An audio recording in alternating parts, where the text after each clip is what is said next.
Halo, saya Ifik Arifin. Halo, saya Ruby Alamsyah. Kita berada di Techniques by Inixindo.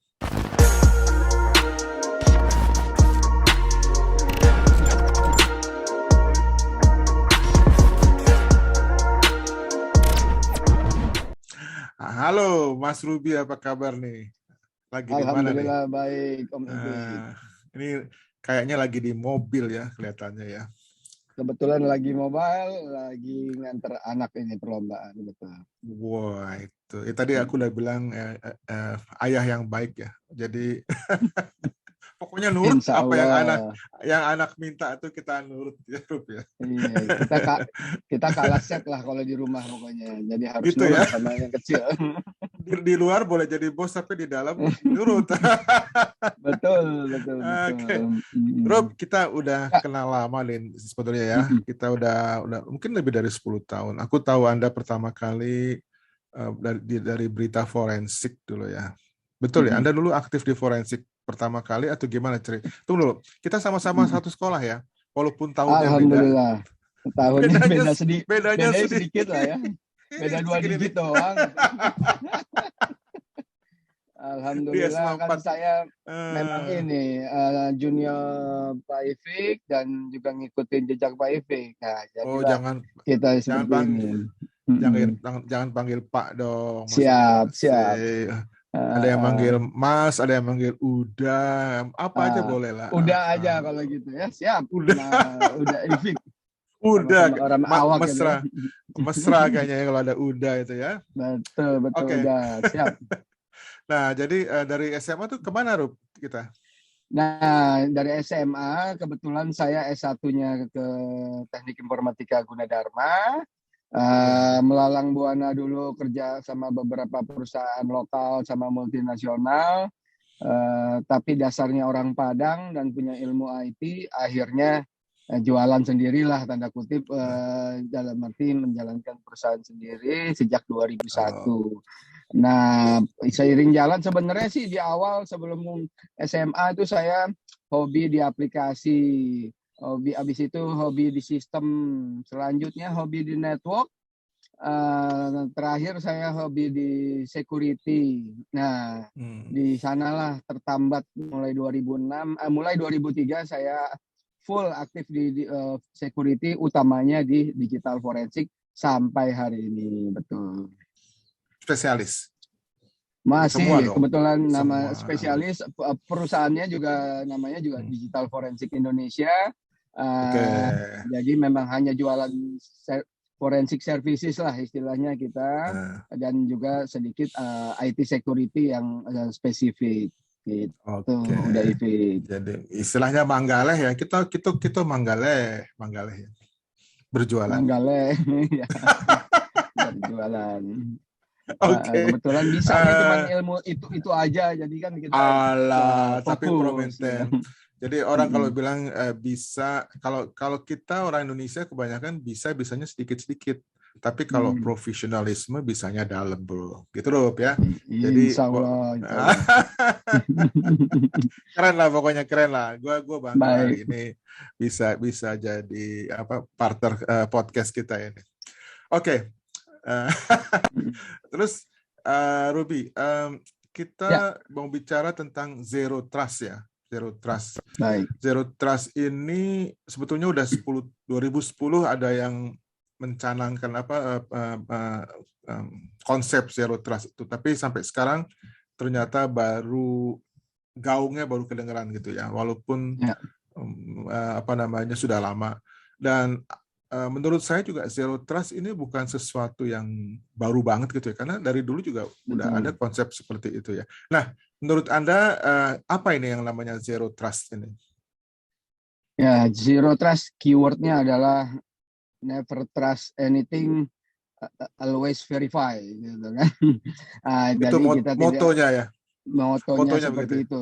Betul, seperti udah Ifik bilang, sebenarnya dasar-dasarnya sudah cukup lama, tapi konsep ini dibakukan lah gitu ya dengan nama zero trust.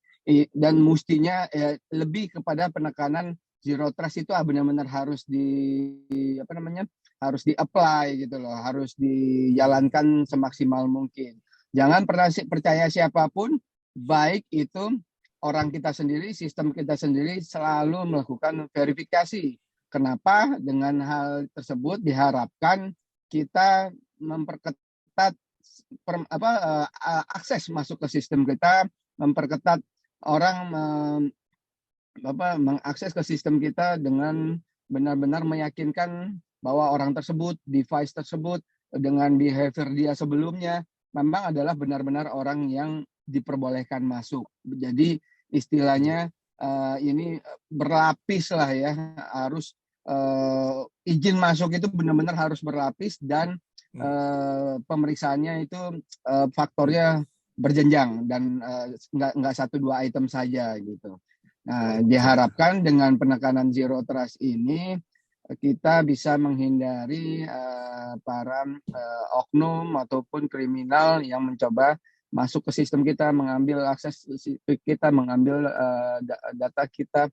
Nah, karena kurangnya zero trust yang di-apply di perusahaan-perusahaan besar, baik itu e-commerce, perbankan, dan lain-lain, itu akhirnya terjadilah data leak, terjadilah financial fraud, terjadilah kasus-kasus cybercrime yang lainnya. Oke, jadi penting banget ya zero trust ini ya. Jadi zero trust ini seperti yang Anda bilang tadi, dia harus diverifikasi dulu sebelum boleh menggunakan sistem, gitu ya.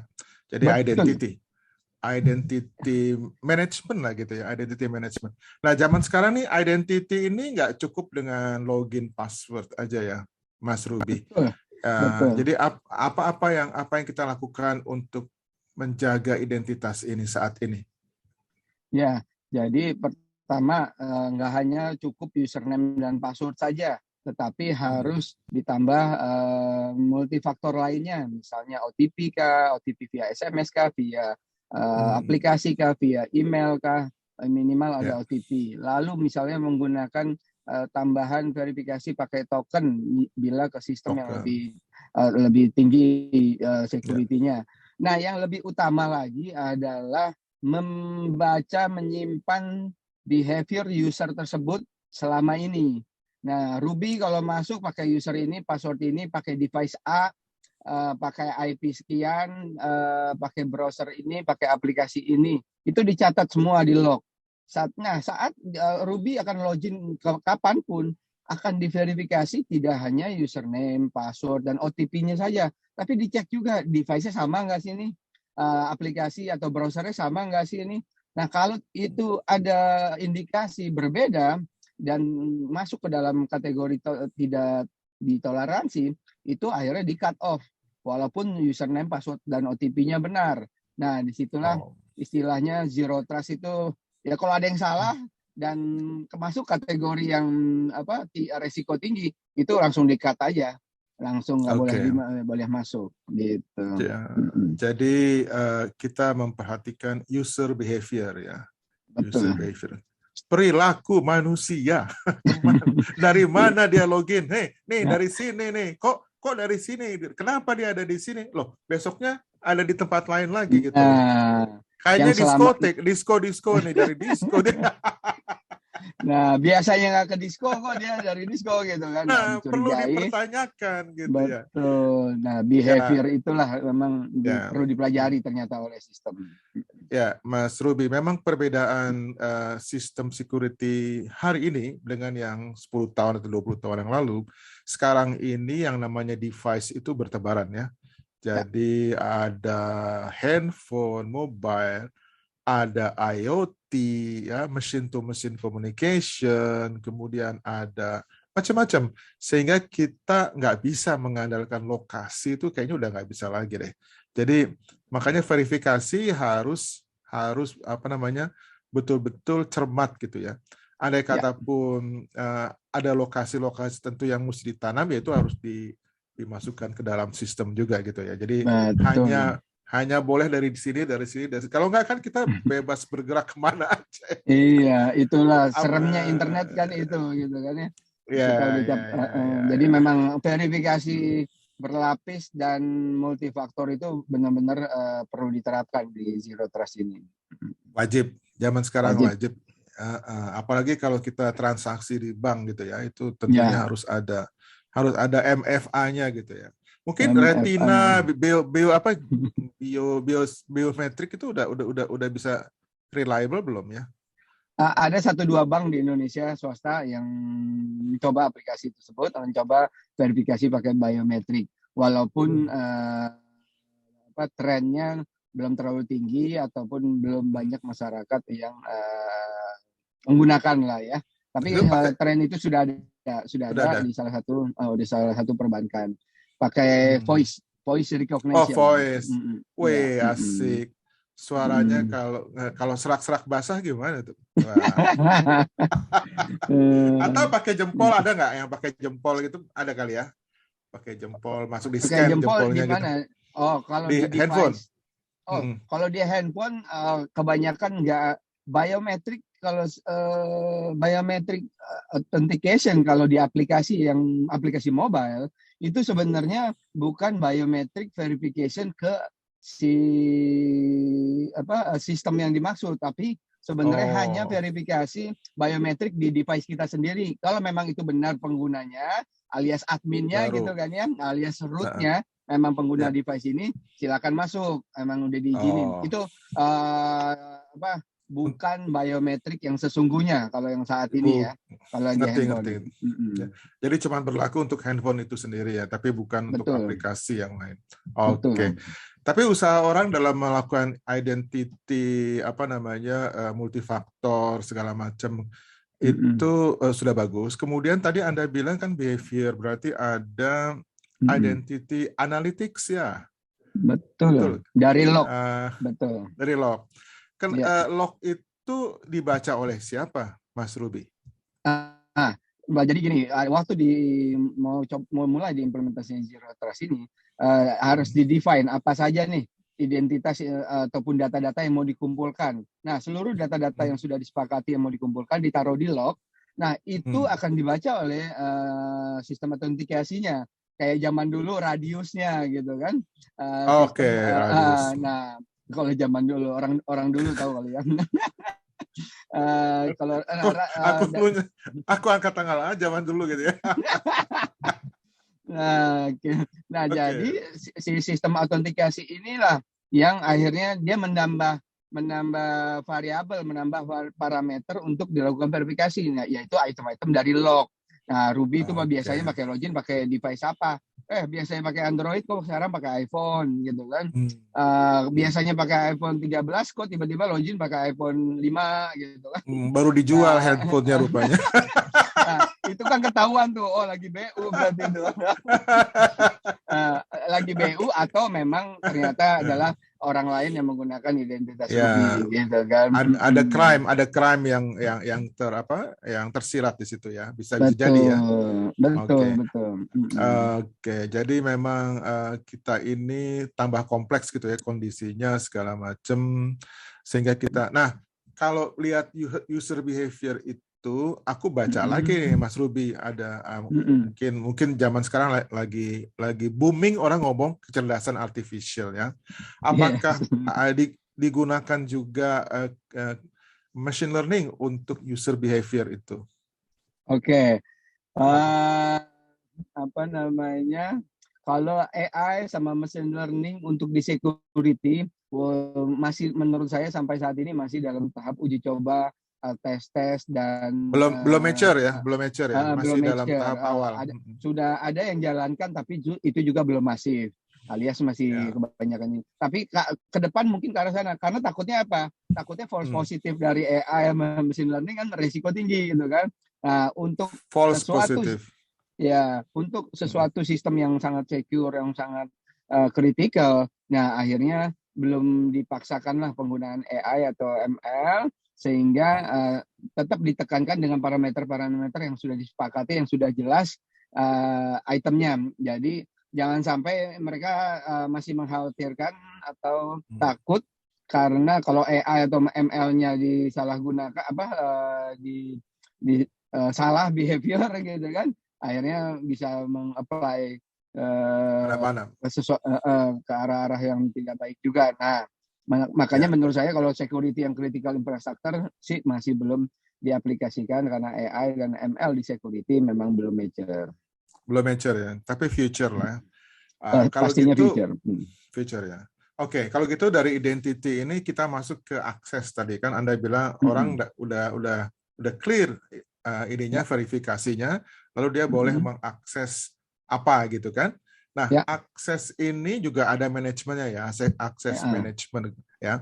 Kemudian aku juga dengar ada yang namanya adaptive authentication, risk management. Itu masuk dalam access management. Itu maksudnya seperti apa, Mas Ruby? Adaptive user management, authentication, adaptive authentication. Intinya Kan, itu masuk ke kan artinya sekarang kita yang kita perhatikan sekarang bukan usernya lagi, tapi dia mengakses apa gitu kan? Apa sih yang diakses? Nanti akan masuk ke data kan? Nanti berikutnya adalah data dan file apa namanya monitoring barangkali ya, data dan file monitoring sehingga kita bisa tahu ada penyalahgunaan apa enggak. Nah, apa yang dimaksud dengan akses? Kenapa kita harus menjaga akses dengan baik gitu ya? Terutama di Indonesia, sebenarnya user level management yang sangat proper itu sudah diterapkan di banyak negara maju di instansi-instansi yang penting. Itu user level access management itu sangat diperhatikan dan dijalankan dengan proper. Makanya kalau kita di film-film lihat, oh level kamu level 1, saya 3, yang dia 5. Nah, disitulah di sistem user level access management tadi, disitulah bisa menentukan si A ini bisa mengakses sampai sejauh mana, apa saja, polisinya read only atau read write dan lain-lain. Nah, itu karena saat ini data itu sangat besar dan pertimbangan-pertimbangan atau parameter-parameter juga semakin banyak, maka penerapan adaptif tadi itu sangat diperlukan karena biar mengadjust si sistem sesuai tapi tetap sesuai dengan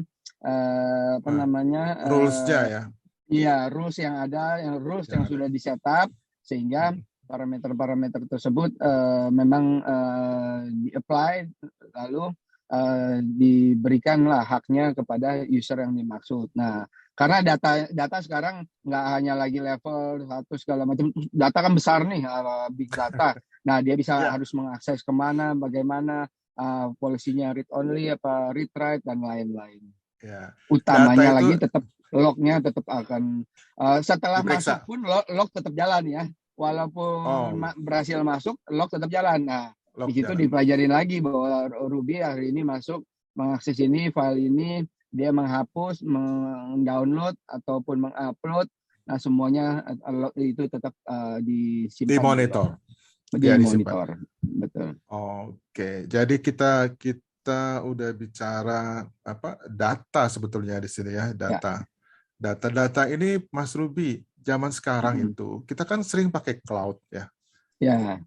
Aku sekarang udah jarang nemuin perusahaan yang punya computer room sendiri, jarang. Bikin server sendiri, servernya ini, terus ini butuh server satu lagi, beli di Glodok sebentar gitu ya, lo lari-lari ke Glodok cari server, pasang, install, udah jarang lu. Jadi sekarang ini kita kebanyakan pakai cloud, services di cloud gitu ya. Nah, jadi kalau kita bicara data, kita kan nggak tahu data kita ada di mana. Itu apakah ini jadi problem nggak sih? Kita trust siapa gitu? Who are we going to trust? Data itu jadi balik lagi yang harus dipercaya ya yang menyelenggarakan sistem itu sendiri ataupun yang punya sistem itu sendiri. Ini contoh kasus. Banyak perusahaan besar seperti e-commerce yang sudah unicorn di Indonesia pun yang pernah kejadian. Kalau e-commerce gitu kan juga nggak mungkin mereka punya bare metal server bare metal sendiri, banyak lagi. Terlalu gitu, mahal, terlalu mahal. Terlalu mahal itu adjustable-nya juga lebih sulit gitu kan.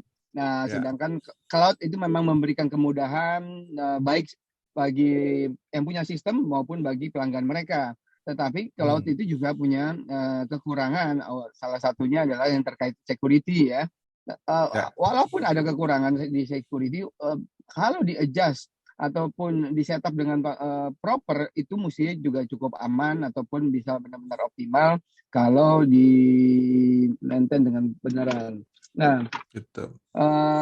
Yang terjadi 2020 itu ada salah satu e-commerce kita kan bocor datanya. Nah, datanya bocor hampir 100 juta data pelanggan, data pribadi kita, pengguna kita, saya yakin udah ifik, sama saya juga punya account di situ pastinya. Karena nggak mungkin nggak punya kayaknya. Nah, lalu itu bocor. Kalau di media sih disebutkan hampir 90 juta lebih gitu ya. Tapi yang sebenarnya adalah itu seluruh user di platform tersebut sampai Maret 2020. Nah, itu yang menariknya, kebocoran data e-commerce tersebut bisa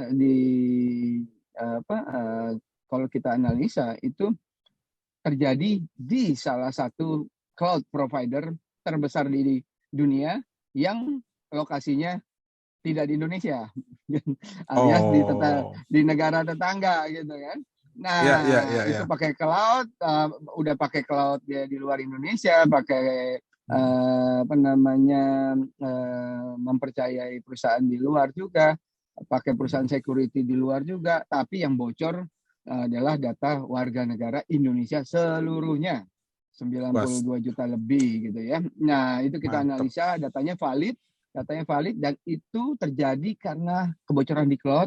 Dan menariknya, udah Ifik, adalah tadi kalau di server lokal gitu ya, walaupun lebih mahal dan nggak kekinian gitu ya, mungkin data breach bisa segera teridentifikasi, teratasi ataupun terdeteksi lebih cepat mungkin ya, karena ada beberapa faktor. Tetapi yang menariknya di kasus ini yang menggunakan cloud, kita bukan salahin cloudnya, tetap salahin adalah yang menggunakannya, yaitu mereka baru sadar ini terjadi data breach 1,5 bulan setelah data breach itu terjadi, alias setelah viral di internet gitu loh. Nah, kemana itu gitu kan? Kemana? Padahal mereka perusahaan besar gitu kan, kita tahu money no issue, SDM mestinya no issue juga gitu kan. Nah, betul. Lagi-lagi ternyata kan bukan security itu bukan karena uang, bukan karena SDM, tapi memang karena kemauan dan enforcement gitu kan. Nah, ternyata enforcementnya kurang baik sehingga sayangnya data leak itu terjadi. Itu terjadi karena kesalahan manusia yang menanganinya atau ada kesalahan-kesalahan yang memang sulit diatasi gitu. Gimana tuh? Kira-kira ininya deh, skenario singkatnya aja. Kok bisa bobol gitu? Yang simpelnya pasti tadi. Simpelnya adalah adanya celah di sebuah aplikasi yang tidak di patch gitu ya, sehingga ada pelaku bisa masuk. Tapi mestinya kalau ada sistem monitoring yang proper, setiap user masuk tapi behavior atau resikonya dianggap tinggi atau aneh gitu, apalagi kan ngambil data puluhan giga atau ratusan giga kan pasti ada traffic tinggi kan. Nggak sebentar itu. Nggak sebentar. Nah, dan itu mesti tergolong anomali traffic gitu kan. Nah, sayangnya anomali traffic itu tidak terdeteksi, tidak ada yang monitor. Akhirnya yang monitor adalah netizen gitu kan. Nah, begitu bobol barulah si perusahaan itu tahu bahwa dia telah bobol 1,5 bulan yang lalu. Kebakaran jenggot data ya. Kebakaran jenggot, betul. Itu kita nggak bisa nuntut, nggak bisa apa ya, pasrah aja kalau gitu ya. Kalau data sayangnya, kita karena kita belum punya undang-undang PDP, kita nggak bisa nuntut. Walaupun Chief RA, rekan kita, Pak Menteri kita zaman dulu sudah membuat Permen Kominfo sih terkait data breach, tapi jatuhnya istilahnya hanya mediasi dan kekeluargaan lah, alias belum ada denda yang signifikan seperti yang di-apply di negara-negara maju Eropa maupun Amerika. Ya, kita tiru aja tuh yang udah ada di negara-negara maju. Kita terlalu lama berpikir. Udah ada GDPR, tinggal copy paste gitu ya. Copy paste-nya dibahas lah gitu ya kan. Betul. Daripada kita ngarang-ngarang yang baru nggak tahu kelarnya kapan gitu ya. Waduh, jadi curhat kita ya. Semoga didengar Komisi 1 gitu ya. Oke, jadi memang resikonya tinggi sekali karena saya juga heran ya, suka dapat sehari bisa 3 kali loh, ada yang WhatsApp gitu ya, pakai nomor telepon saya gitu ya. Dapat dari mana, entah siapa ya, pokoknya ada aja yang say hello, apa kabar gitu ya. Ini data dijual rupanya, data-data itu dijual barangkali ya. Satu dijual karena apa? Telah terjadinya data breach gitu ya. Nah, kalau saya ada data breach, kita biasanya menganalisa baik itu kasusnya maupun datanya. Nah, kalau kita data breach itu datanya kita analisa untuk dapetin lesson learn dan dapetin untuk pencegahan yang berikutnya. Tetapi kan bagi pelaku kriminal akhirnya data breach itu mereka bisa jual belikan lagi gitu kan, alias dikomersilkan lagi, akhirnya dijual beli, akhirnya dapet lah itu. Apalagi kalau ditulis dapat SMS-nya, udah Ifik, apa kabar? Kok tahu namanya gitu kan? So akrab gitu ya. Betul, padahal dia dapat data nomor handphonenya berikut namanya dari data breach tadi gitu. Itu yang paling besar di ini ya, yang paling besar di swasta. Tapi yang paling besar di instansi pemerintah, believe it or not, adalah kita di BPJS Kesehatan lah ya. Itu 272 juta raw data, baris data, tapi yang yang unik alias berbeda dari NIK-nya yang saya analisa itu sekitar 247 juta data NIK yang berbeda yang bocor. Nah, itu ya selesai, alias menurut saya setelah kita pelajari data breach sejak dari 2019 sampai sekarang, sebenarnya nggak perlu lagi kita ada undang-undang perlindungan data pribadi karena apa? Ya udah bocor semua data pribadi. Buat apa lagi? Buat apa lagi nanti gitu kan? Ya, ini ketidakhati-hatian kita, awareness ini penting banget ya. Nah, sebetulnya it's never late lah. Kita mulai dong masuk kurikulum ke SD, SMP, SMA, mulai dengan data awareness seperti itu, perilaku PDP tadi ya, data pribadi. Jangan kita umbar data kita semau-maunya gitu ya di internet gitu ya. Nah, ini mungkin harus ada edukasi juga ya. Gitu ya. Pastinya. Betul. Sepakat. Betul sekali. Oke, jadi zero trust ini sudah kebayang sih kalau yang tadi Mas Ruby jelaskan, bahwa dia ada, pertama adalah identifikasi, kemudian ada akses, kemudian dia terkait data apa aja yang boleh diakses, dan yang terakhir tadi log itu ya, yang menjaga behavior seseorang agar nggak kemana-mana gitu ya, mau kemana lo kan, dari mana mau kemana. Kalau berbeda terdeteksi aja gitu kan, langsung kalau berbeda maaf gitu kan. Nah, ini kan satu sisi dari security ya. Nah, ada sisi yang lain yang tadi juga dibicarakan, yang itu yang disebut sebagai patch tadi ya. Jadi gini loh Mas Ruby, saya ini penasaran juga ya. Kita ini beli aplikasi, itu biasanya source code-nya itu nggak dikasih, udah pastilah ya, kebanyakan.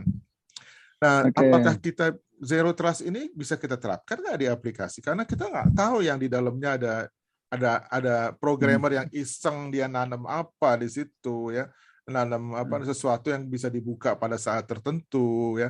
Jadi aplikasi itu verifikasinya seperti apa? Nah, ini. Oke. Jadi gini, akan sangat jawabannya simpel, akan sangat tergantung dari tingkat resiko aplikasi tersebut di sistem yang dimaksud. Misalnya sistemnya memang sistem yang critical infrastruktur, baik seperti kayak e-commerce, perbankan maupun sejenisnya, atau instansi-instansi pemerintah yang menyimpan data masyarakat yang banyak sekali, seperti Dukcapil, kayak BPJS, gitu-gituan. Nah, itu jawabannya nggak bisa, harus memiliki ataupun tahu source code-nya. Karena apa? Kalau sistem-sistem yang biasa, yang umum, hanya untuk sistem-sistem standar perusahaan, otomatisasi perusahaan sedikit aja, nggak perlu. Tapi kalau yang untuk critical infrastructure tadi, menurut saya diharuskan mengetahui source code-nya. Karena apa? Kalau kita nggak tahu source code-nya, kita mana tahu juga logik aplikasi itu secara detail sesuai dengan policy kita, sesuai dengan rules kita atau tidak, gitu kan. Nah, pernah kejadian yang simple, pernah ada satu study case yang bisa di-sharing nih, Daifik, yaitu di sistem perbankan pernah terjadi kebobolan, di mana ternyata mereka seperti yang tadi disebutkan tuh, dapat program dari vendor, lalu dijalankan, business as usual, at some day itu terjadi fraud. Setelah ternyata fraud itu bisa terjadi, awalnya sulit sekali. Udah setahunan itu kasus tidak bisa diungkap, sulit sekali untuk diungkap. Akhirnya kita dapat kasus tersebut, kita periksa, kita bantu.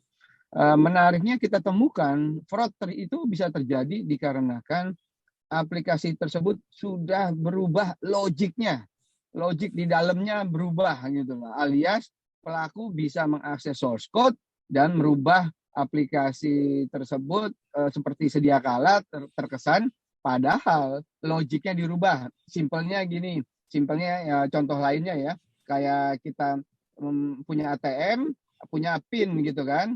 Kita masukin kartu ATM kita, kalau normalnya kan masukin PIN, nanti sistem akan nanya dong, kartu Ruby segini dengan PIN segini cocok nggak di sistem? Oh cocok, ya masuk. Oh ini logiknya karena logiknya dirubah, itu bisa saja gini, masukin kartu apapun, masukin PIN berapapun, nanti nggak usah tanya ke pusat, nggak usah tanya ke database, diain langsung. Nah, alias logiknya kan, source code dari aplikasi itu dirubah, nggak usah tanya ke mainframe, nggak usah tanya database pusat, udah okein aja, disetujuin. Nah, akhirnya kan kalau kayak begitu yang terjadi kebobolan banknya gitu kan ya, bukan rekeningnya. Betul. Itu salah satu contoh kenapa source code itu sangat penting untuk critical infrastructure. Itu mengerikan ya. Ya, mengerikan kalau terjadi, ya betul. Nah, betul. gini, itu jadi pengen tahu resikonya ada di nasabah nggak? Misalnya gini, rekening saya tadinya 5 juta rupiah ya. Oh tiba-tiba berubah jadi 5 miliar. Untung saya kan. Ini kita bicara yang menyenangkan aja, jangan yang merugikan. Bisa terjadi nggak kalau begitu? Bisa dong ya? Oh ya, bisa aja kalau memang aplikasinya tadi salah gitu kan, salah logik ya. Bisa salah logik ya bisa aja gitu kan.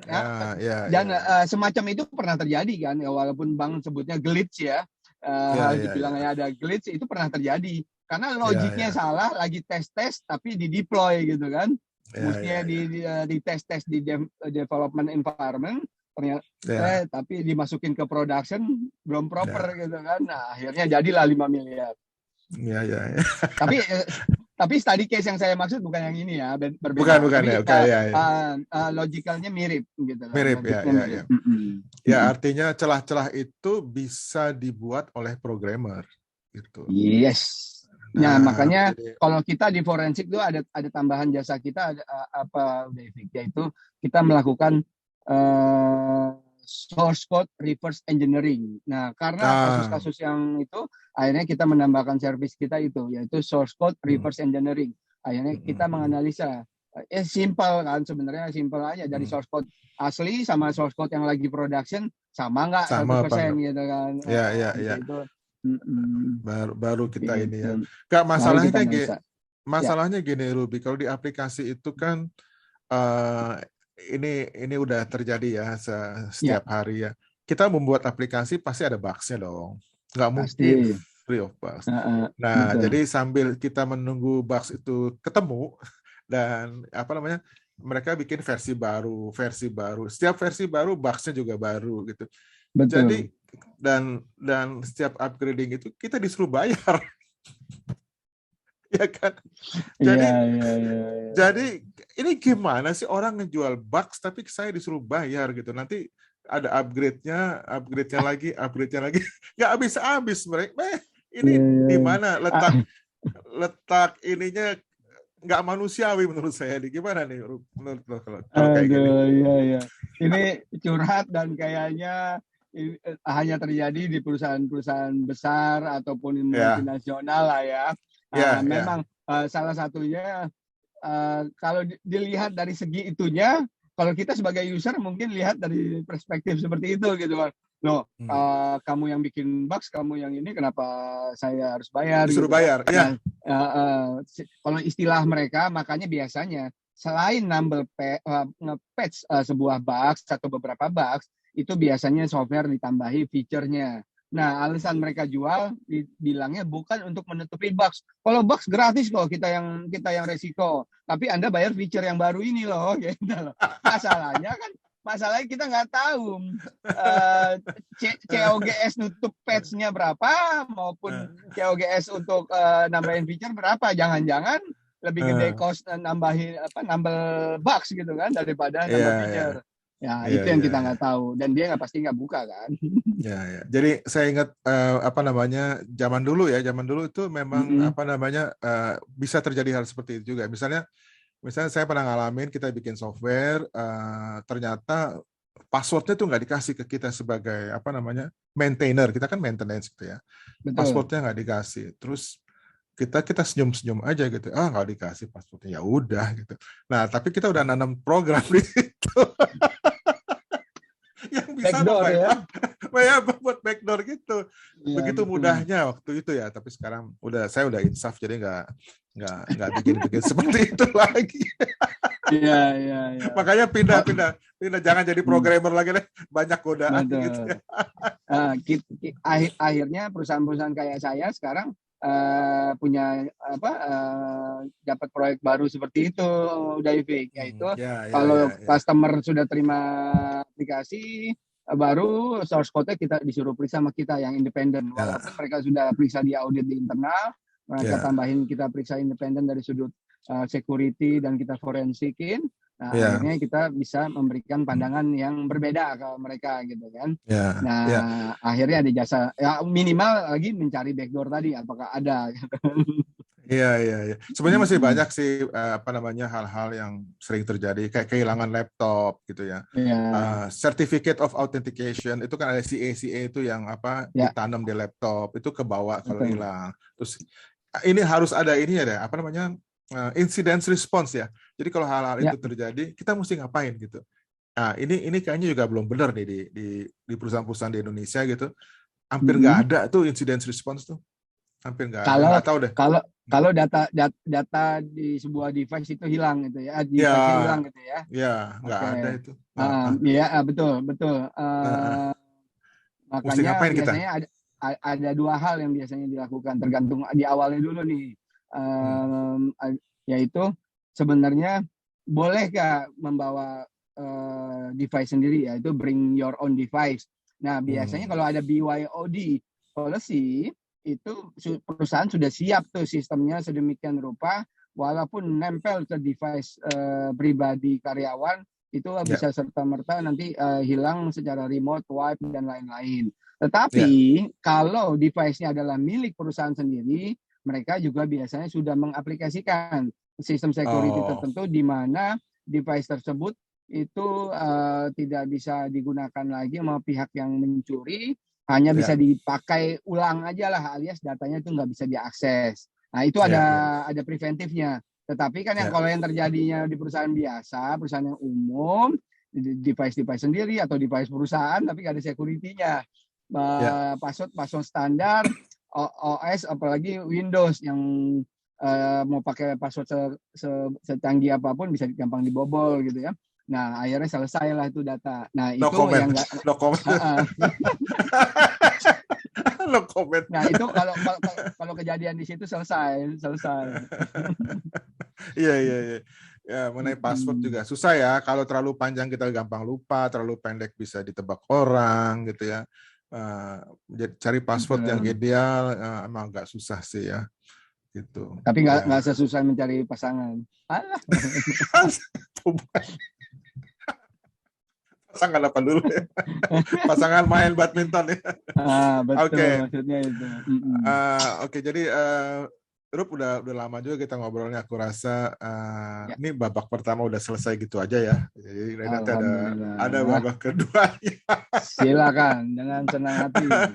Karena terus terang aja security ini memang luas. Jadi kita nggak mungkin bicara dalam 30-40 menit kita menggali semua aspek zero trust, even Udah zero pasti. trust masih banyak lagi tuh yang karena gini ya, di YouTube sendiri banyak sekali zero trust ini dan tapi yang mereka jelaskan tuh praktis cuma 10%, kemudian yang 90% lain-lainnya gitu ya.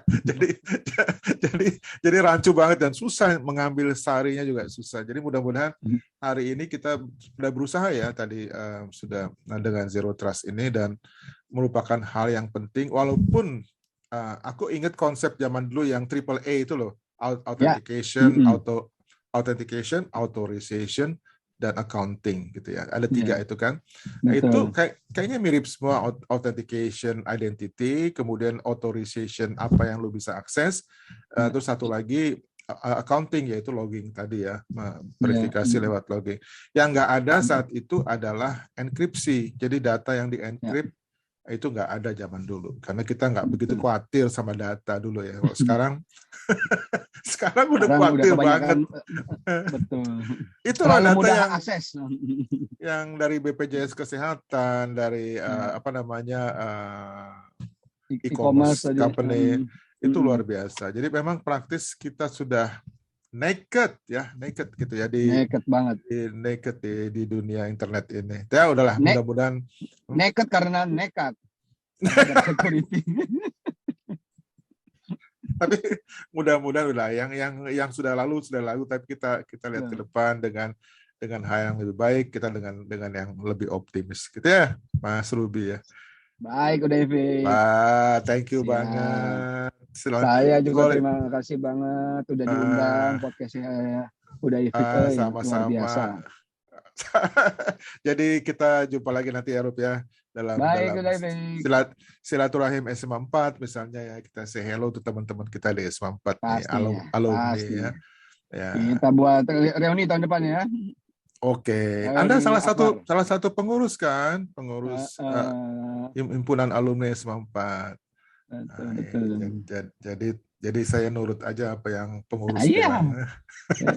Junior man tinggal jalanin perintahannya orangnya udah. Seniornya udah capek. Oke deh. Kita sebagai terakhir kita kirim salam kompeten nih ya. Salam kompeten ya. 1, 2, 3. Salam kompeten. Thank you.